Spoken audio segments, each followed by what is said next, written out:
ಏಯ್ ಧೀರಸೇನ, ನೀನ್ ಏನಾದ್ರೂ ಈ ಸ್ಪರ್ಧೆಯಲ್ಲಿ ಸೋತ್ರೆ ನೀನು ಇಷ್ಟಪಟ್ಟ ಹುಡುಗಿನ ನಾನ್ ಮದ್ವೆ ಆಗ್ತೀನಿ ಅಂತ ದೇವದತ್ತ ತನ್ನ ಅಣ್ಣ ಧೀರಸೇನನಿಗೆ ಸವಾಲು ಹಾಕಿದ. ಯಾರು ಈ ದೇವದತ್ತ? ಸ್ವಂತ ಅಣ್ಣನ ಪ್ರೇಯಸಿ ಮೇಲೆ ಯಾಕೆ ಕಣ್ಣು ಹಾಕಿದ್ದಾನೆ? ತಿಳಿಯೋಕೆ ಈ ಕಥೆ ಕೇಳಿ. ಧೀರಸೇನ, ನಿನಗೆ ಯುವರಾಜ ಅನ್ನೋ ಭ್ರಮೆ ಇನ್ನೂ ಹೋಗಿಲ್ವೇನೋ? ಇವತ್ತು ನಿನ್ನ ಕೊಬ್ಬು ಇಳಿಸ್ತೀನಿ. ಮಣಿಕರ್ಣಿಕಾ ನಿನ್ನ ನೋಡಕ್ ಬರ್ತಾಳೆ ಅನ್ನೋ ಸಂತೋಷದಲ್ಲಿ ತೇಲಾಡ್ತಾ ಇದೆಯಾ ಅಲ್ವಾ ಅಂತ ಹೇಳ್ತಾ ಉಸ್ತುವಾರಿ ಚಾವಟಿಯಿಂದ ಹೊಡೆಯುತ್ತಿದ್ದ. ಆಗ ಧೀರಸೇನ ನೋವಿನಿಂದ ಚೀರಾಡ್ತಾ ಇದ್ದ ಸದ್ದು ಇಡೀ ಸೆರೆಮನೆಯನ್ನ ಆವರಿಸಿಕೊಂಡಿತು. ಈ ಮೊದಲು ಧೀರಸೇನನ ಜೀವನ ಹೀಗಿರಲಿಲ್ಲ. ಅವನು ವೈಭವ ನಗರದ ಯುವರಾಜ. ಅವನ ಅಪ್ಪ ಮಹಾರಾಜ ವೀರೇಂದ್ರ ವರ್ಮ. ಅವನು ಕೂಡ ಅಪ್ಪನ ಹಾಗೆ ಧೀರ ಹಾಗೂ ಶೂರನಾಗಿದ್ದ. ಅವನ ಪರಾಕ್ರಮ ನೋಡಿ ಅವನಿಗೆ ಶ್ಯಾಮಲ ರಾಜ್ಯದ ಚಕ್ರವರ್ತಿಯ ಮಗಳು ಮಣಿಕರ್ಣಿಕಾ ಜೊತೆ ಮದುವೆ ನಿಶ್ಚಯವಾಗಿತ್ತು. ಆದರೆ ಧೀರಸೇನ ಹಾಗೂ ಮಣಿಕರ್ಣಿಕಾ ಒಬ್ಬರನ್ನೊಬ್ಬರು ಭೇಟಿಯಾಗಿರಲಿಲ್ಲ. 3 ವರ್ಷಗಳ ಹಿಂದೆ ಒಂದು ಸಂಜೆ ಧೀರಸೇನ ತನ್ನ ತಂದೆಯೊಂದಿಗೆ ಮುಖ್ಯ ವಿಷಯ ಮಾತಾಡಲು ಅವರ ಕೋಣೆಗೆ ಹೋದಾಗ ಅವರು ಕೊನೆ ಉಸಿರು ಎಳಿತಾ ಇದ್ರು. ಅವರ ಬಾಯಿಂದ ವಿಚಿತ್ರವಾಗಿ ನೊರೆ ಬರ್ತಾ ಇತ್ತು. ಧೀರಸೇನನಿಗೆ ಅವರನ್ನು ನೋಡಿ ಗಾಬರಿಯಾಯ್ತು. ಧೀರಸೇನ, ಯಾರು ನನಗೆ ವಿಷ ಪ್ರಾಶನ ಮಾಡಿದ್ದಾರೆ. ನಾನು ತುಂಬಾ ಸಮಯ ಬದುಕಿರಲ್ಲ. ಈ ಪುಸ್ತಕ ತಗೋ. ಇದರಲ್ಲಿ ಈ ತನಕ ನಾನು ಯಾರಿಗೂ ಹೇಳದ ಭಯಾನಕ ರಹಸ್ಯ ಹೊಂದಿದೆ. ಇದನ್ನ ಜೋಪಾನವಾಗಿಟ್ಕೋ. ನಿನ್ನ ಕಷ್ಟದ ಸಂದರ್ಭದಲ್ಲಿ ಖಂಡಿತ ಇದು ನಿನಗೆ ಸಹಾಯಕ್ಕೆ ಬರುತ್ತೆ ಅಂತ ಹೇಳ್ತಾ ಚಿನ್ನದ ಪೆಟ್ಟಿಗೆಯಲ್ಲಿದ್ದ ಪುಸ್ತಕವನ್ನು ಕೊಟ್ಟು ಹಾಗೆ ಕೊನೆ ಉಸಿರೆಳೆದರು. ಧೀರಸೇನ ಜನ್ಮ ಕೊಟ್ಟ ತಂದೆಯ ದೇಹವನ್ನು ಅಪ್ಪಿಕೊಂಡು ರೋಧಿಸುವ ಮುನ್ನವೇ ವೀರೇಂದ್ರ ವರ್ಮನ ಬಲತಾಯಿ ಮಕ್ಕಳಾದ ನಾಗೇಂದ್ರ ವರ್ಮ ಮತ್ತು ಯಜುವೇಂದ್ರ ವರ್ಮ ಸುಮಾರು ಜನ ಸೈನಿಕರ ಜೊತೆ ಒಳಗೆ ಬಂದು, ಸೈನಿಕರೇ, ಜನ್ಮ ಕೊಟ್ಟ ತಂದೆಗೆ ವಿಷಪ್ರಾಶನ ಮಾಡಿದ ಈ ಮಹಾಪಾಪಿಯನ್ನ ಈ ಕೂಡಲೇ ಸೆರೆಮನೆಗೆ ಅಟ್ಟಿ. ಇವನು ಮಾಡಿದ ತಪ್ಪಿಗೆ ಇವನಿಗೆ ಉಗ್ರವಾಗಿ ಶಿಕ್ಷಿಸಿ ಅಂತ ಆಜ್ಞೆ ಮಾಡಿದರು. ಸೈನಿಕರು ಕೂಡಲೇ ಧೀರಸೇನನನ್ನ ಬಂಧಿಸಿ ಅವನನ್ನ ಸೆರೆಮನೆಗೆ ಅಟ್ಟಿದರು. ಆಗಲೇ ಧೀರಸೇನನಿಗೆ ಇವರೇ ಅಧಿಕಾರದ ಆಸೆಗೆ ತನ್ನ ತಂದೆಯನ್ನು ಕೊಂದು ಆ ತಪ್ಪನ್ನ ತನ್ನ ಮೇಲೆ ಹಾಕ್ತಾ ಇದ್ದಾರೆ ಅನ್ನೋದರ ಅರಿವಾಯ್ತು. ಸೆರೆಮನೆಯಲ್ಲಿ ಧೀರಸೇನನಿಗೆ ದಿನ ಉಗ್ರವಾದ ಶಿಕ್ಷೆ ಕೊಡೋರು. ಬೇರೆ ಖೈದಿಗಳಿಗೆ 3 ಹೊತ್ತು ಊಟ ಕೊಟ್ರೆ ಇವನಿಗೆ ಒಂದೇ ಹೊತ್ತು, ಅದು ಕೂಡ ಉಪ್ಪು ಖಾರವಿಲ್ಲದ ಸಪ್ಪೆ ಊಟ ಕೊಡ್ತಾ ಇದ್ರು. ಅವನಿಗೆ ಅವಮಾನಿಸಲೆಂದೇ ಶೌಚಾಲಯವನ್ನ ಸ್ವಚ್ಛ ಮಾಡಿಸೋರು, ಇತರ ಖೈದಿಗಳ ಬಟ್ಟೆ ಒಗ್ಸೋರು.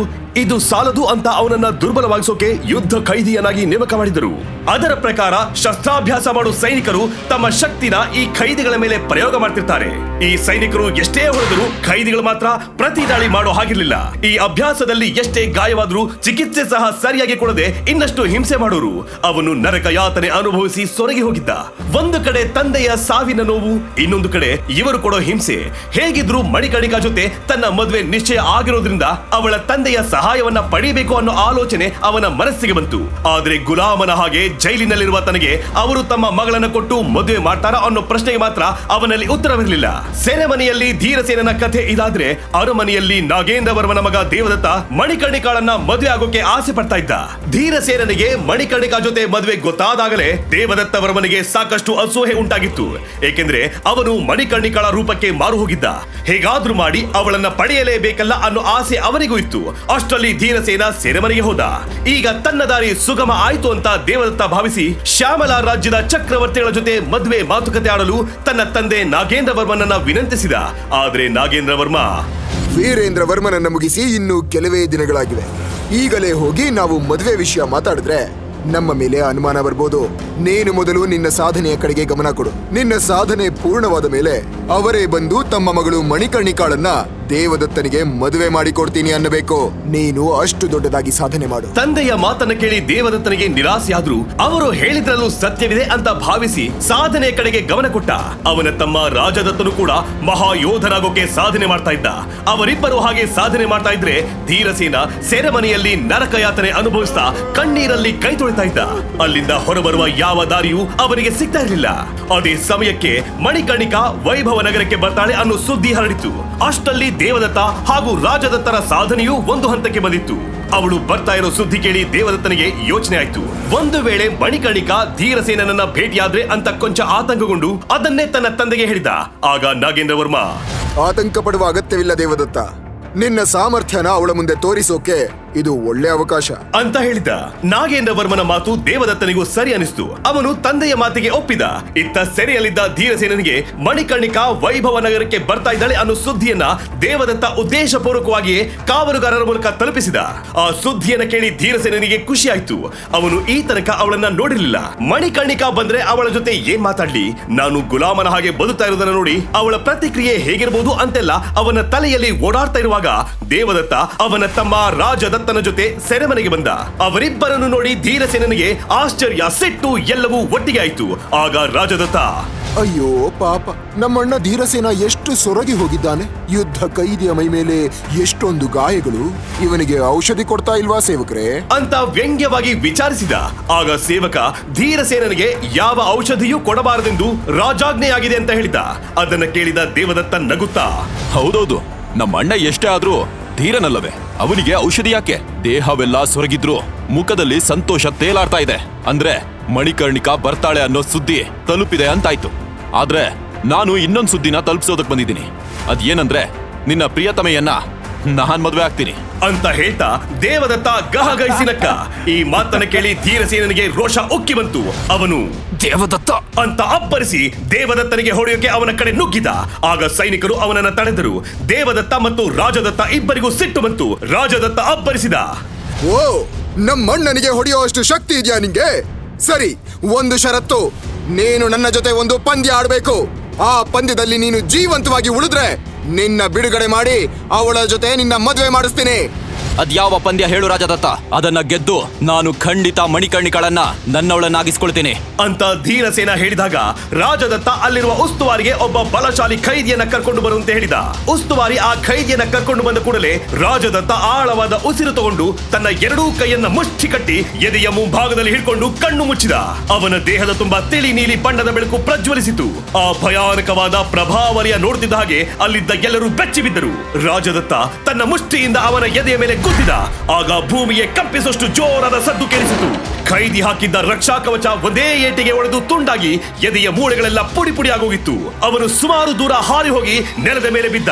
ಒಂದೇ ಗುದ್ದಿಗೆ ಆ ಖೈದಿ ಸತ್ತಿರೋದನ್ನ ನೋಡಿ ಅಲ್ಲಿರೋ ಎಲ್ಲರೂ ಆಘಾತಕ್ಕೆ ಒಳಗಾಗಿದ್ರು. ಆಗ ರಾಜದತ್ತ, ನನ್ನ ಶಕ್ತಿ ಏನು ಅಂತ ಗೊತ್ತಾಯ್ತಾ? ಇವತ್ತು ಈ ಖೈದಿಗೆ ಬಂದ ಗತಿ ಕೆಲವೇ ದಿನಗಳಲ್ಲಿ ನಿನಗೆ ಬರುತ್ತೆ. ಮುಂದಿನ ವಾರ ಸಾವಿನ ಸ್ಪರ್ಧೆ ಇದೆ. ಅದರಲ್ಲಿ ನನ್ನ ಜೊತೆ ನೀನು ಸ್ಪರ್ಧೆ ಮಾಡಬೇಕು. ನೀನು ಸೋತು ಹೆಣವಾದ ಮೇಲೆ ಮಣಿಕರ್ಣಿಕಾನ ನನ್ನ ಅಣ್ಣ ಮದ್ವೆ ಆಗ್ತಾನೆ ಅಂತ ಹೇಳಿದ. ನಂತರ ಇಬ್ಬರು ಗಹಗಹಿಸಿನಕ್ಕೂ ಅಲ್ಲಿಂದ ಹೋದರು. ಆಗ ಸೆರೆಮನೆಯಲ್ಲಿದ್ದ ಖೈದಿಗಳೆಲ್ಲ, ಅಯ್ಯೋ, ಸಾವಿನ ಸ್ಪರ್ಧೆನ, ಇದರಲ್ಲಿ ಧೀರಸೇನ ಸೋತು ಹೆಣವಾಗುವುದು ಖಂಡಿತ ಅಂತೆಲ್ಲ ಮಾತಾಡಿಕೊಳ್ತಾ ಇದ್ರು. ಸೆರೆಮನೆಯಲ್ಲಿ ಕೂತಿದ್ದ ಧೀರಸೇನನಿಗೆ ಯಾವತ್ತೂ ಕಾಣದ ಭಯ ಕಾಡಲು ಶುರುವಾಯಿತು. ಈ 3 ವರ್ಷಗಳಲ್ಲಿ ದೇವದತ್ತ ಹಾಗೂ ರಾಜದತ್ತ ಚೆನ್ನಾಗಿ ಸಾಧನೆ ಮಾಡಿ ಶಕ್ತಿ ಹೆಚ್ಚಿಸಿಕೊಂಡಿದ್ದಾರೆ. ಹಾಗಾಗಿ ಅವರ ಮೇಲೆ ಗೆಲ್ಲೋಕೆ ಸಾಧ್ಯವಿಲ್ಲ ಅಂತ ಚಿಂತೆಯೂ ಆಯ್ತು. ಅಪ್ಪನಂತೂ ಕಳ್ಕೊಂಡೆ, ಈಗ ಮಣಿಕರ್ಣಿಕಾಳನ್ನು ಕಳ್ಕೋತೀನಲ್ಲ ಅಂತ ಸಂಕಟವಾಯ್ತು. ಅದಕ್ಕಿಂತ ಮುಖ್ಯವಾಗಿ ಅವನ ತಲೆಯಲ್ಲಿ ಇನ್ನೊಂದು ದೊಡ್ಡ ಉದ್ದೇಶವಿತ್ತು. ಅವನು ಸೆರೆಮನೆಯಿಂದ ಬಿಡುಗಡೆಯಾಗಲು ಕಾಯ್ತಾ ಇದ್ದಿದ್ದು ಆ ಉದ್ದೇಶ ಈಡೇರಿಸಿಕೊಳ್ಳುವುದಕ್ಕಾಗಿಯೇ. ಈ ಸಾವಿನ ಸ್ಪರ್ಧೆಯಲ್ಲಿ ಸತ್ತರೆ ಆ ಉದ್ದೇಶ ಈಡೇರುವುದಿಲ್ಲವಲ್ಲ ಅಂತ ಅವನು ಕಣ್ಣೀರು ಹಾಕ್ತಾ ಇದ್ದಾಗಲೇ ಅವನಿಗೆ ತನ್ನ ತಂದೆ ಕೊಟ್ಟ ಪುಸ್ತಕ ನೆನಪಾಗಿತ್ತು. ಈಗಲಾದ್ರೂ ಆ ಪುಸ್ತಕ ತನ್ನ ಸಹಾಯಕ್ಕೆ ಬರ್ಬೋದು ಅಂತ ಅದನ್ನ ತೆಗೆದು ಈ ಸ್ಪರ್ಧೆಯಲ್ಲಿ ಗೆಲ್ಲುವ ಉಪಾಯವೇನಾದ್ರೂ ಅದರಲ್ಲಿ ಇದೆಯಾ ಅಂತ ಹುಡುಕೋಕೆ ಶುರು ಮಾಡಿದ. ಮಧ್ಯರಾತ್ರಿ ಕಳೆದರೂ ಅದರಲ್ಲಿ ಯಾವ ಉತ್ತರವೂ ಅವನಿಗೆ ಕಾಣದಿದ್ದಾಗ ಇನ್ನು ತನ್ನ ಜೀವನ ಮುಗಿತಾ ಬಂತು ಅಂತ ಅವನಿಗೆ ಅನಿಸ್ತು. ಈ ಕಷ್ಟ ಪರಿಸ್ಥಿತಿಯಲ್ಲೂ ಸಹಾಯ ಮಾಡದ ಆ ಪುಸ್ತಕದಿಂದ ಇನ್ನೇನು ಉಪಯೋಗವಿಲ್ಲ ಅನಿಸಿ ಅಲ್ಲೇ ಉರಿಯುತ್ತಿದ್ದ ದೀಪದ ಬೆಂಕಿಗೆ ಸೋಕಿಸಿದ. ಸಾಕಷ್ಟು ಹಳೆಯದಾದ ಆ ಪುಸ್ತಕಕ್ಕೆ ಬೆಂಕಿ ಸೋಕಿದ ಕೂಡಲೇ ಧಗ ಧಗ ಉರಿಯೋಕೆ ಶುರುವಾಯಿತು. ದಟ್ಟವಾದ ಕಪ್ಪು ಹೊಗೆ ಸುತ್ತಲೂ ಆವರಿಸಿತು. ಧೀರಸೇನನ ಅಳುವು ಜೋರಾಯ್ತು. ಹೊಗೆಯು ನಿಧಾನವಾಗಿ ಬಿಳಿ ಬಣ್ಣದ ರೂಪ ಪಡ್ಕೊಂಡಿತು. ಇದಕ್ಕಿದ್ದ ಹಾಗೆ ಆ ಕೋಣೆ ಪ್ರಕಾಶಮಾನವಾಗಿ ಹೊಳೆಯೋಕೆ ಪ್ರಾರಂಭ ಆಯ್ತು. ಆಗ ಆ ಬೆಂಕಿ ಮಧ್ಯದಲ್ಲಿ ಬಿಳಿಗಡ್ಡ ದೈವಿಕ ನೋಟದ ಒಬ್ಬರು ವ್ಯಕ್ತಿ ಪ್ರತ್ಯಕ್ಷವಾದ್ರು. ಅವರನ್ನು ನೋಡಿದ ಧೀರಸೇನನಿಗೆ ಗೊಂದಲ, ಗಾಬರಿ, ಇವರೇನ ತನಗೆ ಸಹಾಯ ಮಾಡುವ ವ್ಯಕ್ತಿ ಎನ್ನುವ ಪ್ರಶ್ನೆ ಎಲ್ಲವೂ ಒಟ್ಟಿಗೆ ಮೂಡಿತು. ಅವನು ಆಶ್ಚರ್ಯದಿಂದ ಕೇಳಿದ, ಯಾರು ನೀವು? ನನ್ನ ಹೆಸರು ಭೃಗು ಮಹರ್ಷಿ. ನಿನಗೆ ಸಹಾಯ ಮಾಡೋಕೆ ಬಂದಿದ್ದೇನೆ. ಹಾಗಾದರೆ ನಾನು ಸಾವಿನ ಸ್ಪರ್ಧೆ ಗೆದ್ದು ಇಲ್ಲಿಂದ ಬಿಡುಗಡೆ ಆಗ್ತೀನಾ? ಖಂಡಿತ ಸಾಧ್ಯವಿದೆ ಧೀರಸೇನ, ನನ್ನನ್ನ ನಂಬು. ನನ್ನ ಶಕ್ತಿ ಎಲ್ಲ ಕಳ್ಕೊಂಡು ಗುಲಾಮ ಆಗಿದ್ದೀನಿ ಅನ್ನೋದು ನಿಮಗೆ ಗೊತ್ತಿದೆ ತಾನೆ? ಎಲ್ಲದಕ್ಕೂ ಒಂದು ಕಾರಣವಿದೆ ಧೀರಸೇನ. ನಾನು ಹೇಳೋದನ್ನ ಸರಿಯಾಗಿ ಕೇಳು. ರಾಜದತ್ತ ಹಾಕಿದ ಸವಾಲಿನಲ್ಲಿ ಗೆಲ್ಲೋಕೆ ನಾನು ನಿನಗೆ ಸಹಾಯ ಮಾಡ್ತೀನಿ. ಆದರೆ ಧೀರಸೇನ, ಅದು ನೀನು ಅಂದುಕೊಂಡಷ್ಟು ಸುಲಭವಿಲ್ಲ. ಹಲವಾರು ಶತಮಾನಗಳಿಂದ ಎಷ್ಟೋ ಖೈದಿಗಳು ಇದರಲ್ಲಿ ಸೋತಿದ್ದಾರೆ. ಈಗ ನೀನಿರುವ ಪರಿಸ್ಥಿತಿಯಲ್ಲಿ ಗೆಲ್ಲಲು ಸಾಧ್ಯವೇ ಇಲ್ಲ ಅಂತ ಹೇಳಬಹುದು. ಆದರೆ ಈ ಸ್ಪರ್ಧೆ ನಡೆಯುವ ಮೊದಲೇ ನಾನು ನಿನಗೆ ಒಂದು ಶಕ್ತಿ ಮಂತ್ರವನ್ನು ಹೇಳಿಕೊಡ್ತೀನಿ. ಅದನ್ನು ನೀನು ಕನಿಷ್ಠ 500 ಸಲ ಆದರೂ ಹೇಳಬೇಕು. ಆಗ ಈ ಸ್ಪರ್ಧೆಯಲ್ಲಿ ನೀನು ಸುಲಭವಾಗಿ ವಿಜಯ ಸಾಧಿಸಬಹುದು ಅಂತ ಹೇಳ್ತಾ ಮಹರ್ಷಿಗಳು ಅವನ ತಲೆ ಮೇಲೆ ಕೈಯಿಟ್ಟು ಅವನಿಗೆ ಒಂದು ಮಂತ್ರ ಉಪದೇಶವನ್ನ ಮಾಡಿ ಆ ಮಂತ್ರವನ್ನ ಯಾವ ಆಸನದಲ್ಲಿ ಕೂತು ಮಾಡಬೇಕು ಅನ್ನೋದನ್ನೆಲ್ಲ ತಿಳಿಸ್ಕೊಡ್ತಾರೆ. ಕೂಡಲೇ ಧೀರಸೇನ ಜಪ ಶುರು ಮಾಡ್ತಾನೆ. ಆದ್ರೆ ಈ ವಿಷಯ ಗೌಪ್ಯವಾಗಿ ಉಳಿಯುವುದಿಲ್ಲ. ಸೆರೆಮನೆಯ ಕಿಟಕಿಯ ಮೂಲಕ ಒಬ್ಬ ಗೂಢಾಚಾರಿ ಅದನ್ನೆಲ್ಲ ನೋಡ್ತಾನೆ. ಧೀರಸೇನ ಏನೋ ಕುತಂತ್ರ ಮಾಡ್ತಾ ಇದ್ದಾನೆ ಅನ್ನೋದು ಅರ್ಥ ಮಾಡಿಕೊಂಡ ಗೂಢಾಚಾರಿ ಕೂಡಲೇ ಹೋಗಿ ಅರಮನೆಗೆ ಸುದ್ದಿ ಮುಟ್ಟಿಸುತ್ತಾನೆ. ಇದನ್ನ ಕೇಳಿದ ಕೂಡಲೇ ದೇವದತ್ತ ಹಾಗೂ ರಾಜದತ್ತ ಸಿಟ್ಟಿನಿಂದ ಕೊತ ಕೊತ ಕುದಿಯುತ್ತಾರೆ. ಹೇಗಾದ್ರೂ ಮಾಡಿ ಧೀರಸೇನನ ಶಕ್ತಿಯನ್ನ ಕಮ್ಮಿ ಮಾಡ್ಬೇಕಂತ ಒಬ್ಬ ಮಂತ್ರವಾದಿಯ ಬಳಿ ಹೋಗಿ ಎಲ್ಲ ವಿಷಯವನ್ನ ಹೇಳಿ, ಆ ಕೈಲಾಗ್ದಿರೋ ಹೇಳಿ ಈ ಸ್ಪರ್ಧೆಯಲ್ಲಿ ಸೋಲಬೇಕು, ಅದು ನಿಮ್ಮಿಂದ ಸಾಧ್ಯವಾಗುತ್ತಾ ಅಂತ ಕೇಳ್ತಾರೆ. ಆಗ ಮಂತ್ರವಾದಿ ಜೋರಾಗಿ ನಗ್ತಾ, ನನ್ನ ಬಳಿ ಅಸಾಧ್ಯ ಅನ್ನೋ ಪದಕ್ಕೆ ಅರ್ಥವೇ ಇಲ್ಲ. ತಂತ್ರ ಶಕ್ತಿಯಿಂದ ನಾನು ಮಾಡಲಾರದ ಕೆಲಸ ಯಾವುದೂ ಇಲ್ಲ. ಆ ಧೀರಸೇನ ಎಷ್ಟೇ ಶಕ್ತಿವಂತ ಮಂತ್ರವನ್ನು ಪಠಿಸಿದರೂ ಆ ಸವಾಲಿನಲ್ಲಿ ಗೆಲ್ಲೋಕೆ ಸಾಧ್ಯವಿಲ್ಲ. ಕೊನೆಗೆ ಆ ದೇವರೇ ಇಳಿದು ಬಂದ್ರು ಅವನ ಸಾವನ್ನ ತಡೆಯೋಕೆ ಆಗಲ್ಲ. ನೋಡ್ತಾ ಇರಿ ಅಂತ ಹೇಳ್ತಾ ಜೋರಾಗಿ ನಗ್ತಾನೆ. ರಾಜದತ್ತ ಖುಷಿಯಿಂದ ಮಂತ್ರವಾದಿಗೆ ಕೆಲವು ಚಿನ್ನದ ನಾಣ್ಯಗಳನ್ನು ಕೊಡ್ತಾನೆ. ಇದಾದ ಮಾರನೇ ದಿನವೇ ಮಣಿಕರ್ಣಿಕಾ ವೈಭವ ನಗರಕ್ಕೆ ಬರ್ತಾಳೆ. ತಮ್ಮ ಸಾಮರ್ಥ್ಯವನ್ನ ತೋರಿಸಲು ಅದೇ ಸರಿಯಾದ ಸಮಯ ಅಂತ ದೇವದತ್ತ ಮತ್ತು ರಾಜದತ್ತ ಆ ದಿನವೇ ಸಾವಿನ ಸ್ಪರ್ಧೆ ಏರ್ಪಡಿಸ್ತಾರೆ. ರಾಜದತ್ತನೇ ಹೋಗಿ ಸಕಲ ಗೌರವಗಳೊಂದಿಗೆ ಮಣಿಕರ್ಣಿಕಾಳನ್ನ ಸ್ಪರ್ಧೆ ನಡೆಯುವ ಜಾಗಕ್ಕೆ ಕರ್ಕೊಂಡು ಬಂದು ತನ್ನ ಸಾಧನೆಯ ಬಗ್ಗೆ ಎಲ್ಲ ಬಡಾಯಿ ಕೊಚ್ಕೊಳ್ತಾನೆ. ಇವೆಲ್ಲ ನಡೆಯುವಾಗ ಧೀರಸೇನ ಎಲ್ಲಾ ಖೈದಿಗಳ ಮಧ್ಯೆ ಗುಂಪಿನಲ್ಲಿ ನಿಂತಿರ್ತಾನೆ. ಸುತ್ತ ಇದ್ದ ಖೈದಿಗಳ ಮಾತಿನಿಂದ ಅಲ್ಲಿ ಬಂದು ಕೂತಿರೋದು ಯುವರಾಣಿ ಮಣಿಕರ್ಣಿಕಾ ಅನ್ನೋದು ಅವನಿಗೆ ತಿಳಿಯುತ್ತೆ.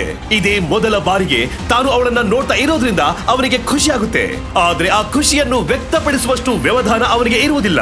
ಅಷ್ಟರಲ್ಲಿ ಸ್ಪರ್ಧೆಗೆ ವೇದಿಕೆ ಸಿದ್ಧವಾಗುತ್ತೆ.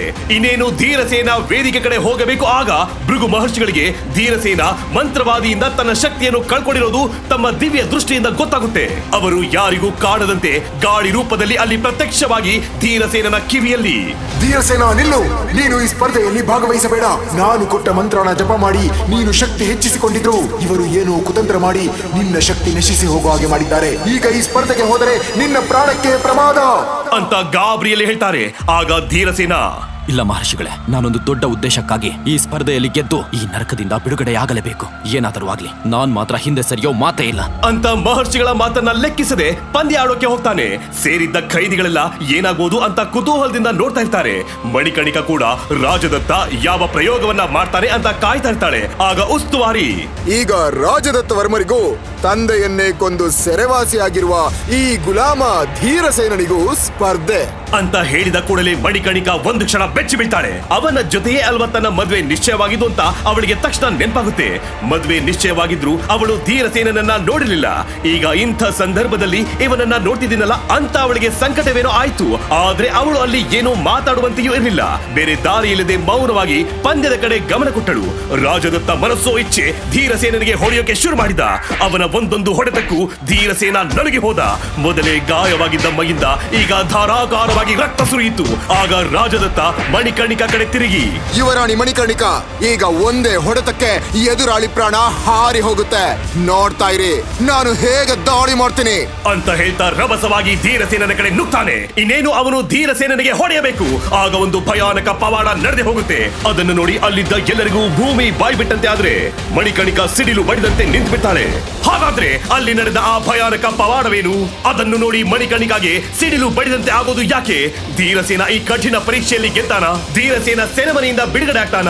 ಮಣಿಕರ್ಣಿಕಾ ಅವನನ್ನ ಮದುವೆ ಆಗ್ತಾಳ? ಧೀರಸೇನನ ಕೊನೆಯ ಪ್ರಯತ್ನವೇ ಅವನ ಜೀವನವನ್ನ ಕೊನೆಯಾಗಿಸುತ್ತಾ? ಆ ಪುಸ್ತಕದ ಹಿಂದಿನ ರಹಸ್ಯವೇನು? ಈಗ ನೀವು ಪಾಕೆಟ್ ಎಫ್ಎಂ ನಲ್ಲಿರೋ ಎಲ್ಲಾ ಶೋಗಳನ್ನ ಈಸಿಯಾಗಿ ಕೇಳಬಹುದು. ಈಗಲೇ ಡೌನ್ಲೋಡ್ ಮಾಡಿ ಪಾಕೆಟ್ ಎಫ್ಎಂ ಮತ್ತು ಕೇಳಿ ಕ್ಷಣ ಕ್ಷಣಕ್ಕೂ ರೋಚಕ ತಿರುವುಗಳಿರೋ ಸೂಪರ್ ಹಿಟ್ ಕಥೆ ಮಹಾಕಥೆ.